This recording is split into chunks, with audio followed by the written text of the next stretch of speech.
बादशाह अकबर तब बहुत छोटे थे जब उनकी मां का देहांत हुआ था। चूंकि वह बहुत छोटे थे इसलिए उन्हें मां के दूध की दरकार थी। महल में तब एक दासी रहती थी जिसका शिशु भी दूध हुआ था। वह नन्हे अकबर को दूध पिलाने को राजी हो गई। दासी का वह पुत्र और अकबर दोनों साथ साथ दासी का दूध पीने लगे। दासी के पुत्र का नाम हुसीब था। चूंकि हुसीब व अकबर ने एक ही स्त्री का दुग्ध पान किया था इसलिए वे दूध भाई हो गए थे। अकबर को भी लगाव था हुसीब से। समय बीतता रहा, अकबर बादशाह बन गए और देश के सर्वाधिक शक्तिशाली सम्राट बने। लेकिन हुसीब एक मामूली दरबारी तक न बन पाया। उसकी मित्रता जुआरियों के साथ थी और कुछ ऐसे लोग भी उसके साथी थे जो पैसा फिजूल बहाया करते थे। एक समय ऐसा आया जब हुसीब के पास 2 समय के भोजन के लिए भी पैसा पास न था। लोगों ने तब उसे बादशाह के पास जाने को कहा। हुसीब ने बादशाह अकबर के पास जाने की तैयारी शुरू कर दी। हुसीब के दरबार में पहुंचते ही बादशाह ने उसे ऐसे गले लगाया जैसे उसका सगा भाई हो। लंबे अरसे के बाद हुसीब को देख बादशाह बेहद खुश थे। उन्होंने उसकी हर संभव सहायता करनी चाहिए।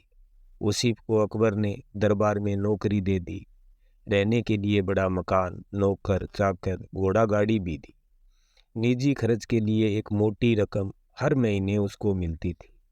अब हुसीब की जिंदगी अमन चैन से गुजर रही थी। उसे किसी चीज़ की कोई कमी न थी। यदि तुम्हारी कुछ और ज़रूरतें हो तो बेहिचक कह डालो, सब पूरी की जाएगी, बादशाह ने हुसीब से कहा।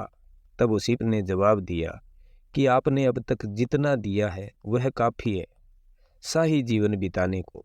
बादशाह सलामत, आपने मुझे इज्जत बख्शी, सर उठाकर चलने की हैसियत दी। मुझसे ज़्यादा खुश और कौन होगा। मेरे लिए यह भी फ़ख्र की बात है कि देश का सम्राट मुझे अपना भाई मानता है। और क्या चाहिए हो सकता है मुझे। कहते हुए उसने सिर खुजाया। होठों पर एहसान भरी मुस्कान थी, लेकिन लगता था उसे कुछ और भी चाहिए था। वह बोला, मैं महसूस करता हूँ कि बिरबल जैसे बुद्धिमान व योग्य व्यक्ति के साथ रहूं। मेरी ख्वाहिश है कि जैसे बिरबल आपका सलाहकार है वैसा ही मुझे भी कोई सलाह देने वाला हो। बादशाह अकबर ने हुसीब की यह इच्छा भी पूरी करने का फैसला किया। उन्होंने बिरबल को बुलाकर कहा, हुसीब मेरे भाई जैसा है।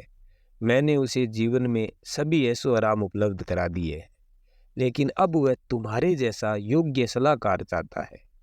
तुम अपने जैसा, बल्कि यह समझो अपने भाई जैसा कोई व्यक्ति लेकर आओ जो हुसीब का मन बहला सके। वह बातूनी न हो, पर जो भी बोले नपातुला बोले। उसकी बात का कोई मतलब होना चाहिए। समझ गए ना कि मैं क्या चाहता हूँ। पहले तो बिरबल समझ ही न पाया कि बादशाह ऐसा क्यों चाहते हैं। उसे हुसीब में ऐसी कोई खूबी दिखाई न देती थी। जी हजूर, बिरबल बोला, आप चाहते हैं कि मैं ऐसा आदमी खोज कर लाऊं जो मेरे भाई जैसा हो। कि ठीक समझे हो, बादशाह ने कहा। अब बिरबल सोचने लगा कि ऐसा कौन हो सकता है जो उसके भाई जैसा हो। हुसीब भाग्यशाली है जो बादशाह उसे अपना भाई मानते हैं और उसे सारे ऐशो आराम उपलब्ध करा दिए हैं। लेकिन बिरबल को हुसीब की यह मांग जची नहीं कि उसके पास भी बिरबल जैसा सलाहकार हो। बादशाह बेहद सम्मान करते थे बिरबल का, और बिरबल भी बादशाह पर जान छिड़कता था। लेकिन हुसीब तो इस लायक कतई नहीं था।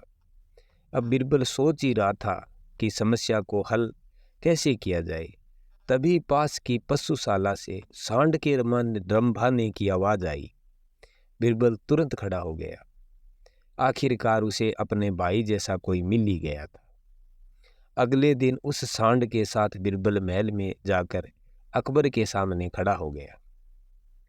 तुम अपने साथ इस सांड को लेकर यहाँ क्यों आए हो बिरबल? अकबर ने पूछा।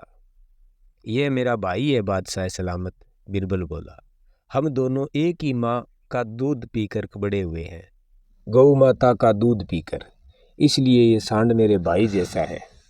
दूध भाई। यह बोलता भी बहुत कम है।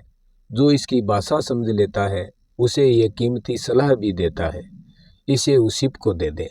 मेरे जैसा सलाहकार पाने की उसकी इच्छा पूरी हो जाएगी।